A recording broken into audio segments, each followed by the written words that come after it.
Krishna Pamarru police స్టేషన్లో మాజీ మంత్రి పేర్ని నాని, మాజీ ఎమ్మెల్యే కైలే అనిల్ కుమార్, మరో 6 మందిపై చాట్ల రమేష్ ఫిర్యాదు చేశారు.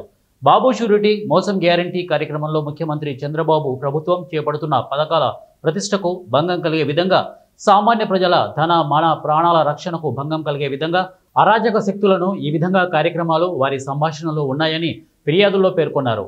మాజీ మంత్రి పేర్ని నాని సభలో మాట్లాడుతూ అడ్డు వచ్చిన చీకట్లో నరికి తెల్లారి పరామర్శకు వెళ్లాలనే కనుసైగతో ప్రాణాలు తీస్తామని చెప్పడం, కన్ను కొడితే చీకట్లో అన్ని అయిపోవాలని, పీకలు కోసి అధికారంలోకి రావాలని వైసీపీ పార్టీ నాయకులు, కార్యకర్తలు రెచ్చగొట్టే విధంగా వ్యాఖ్యలు చేశారని అన్నారు.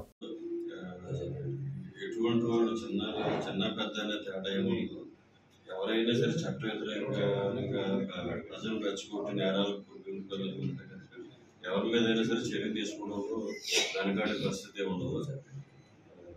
ఎంక్వైరీ చేసి దాని మీద చర్య అయితే ఖచ్చితంగా తీసుకుంటాం.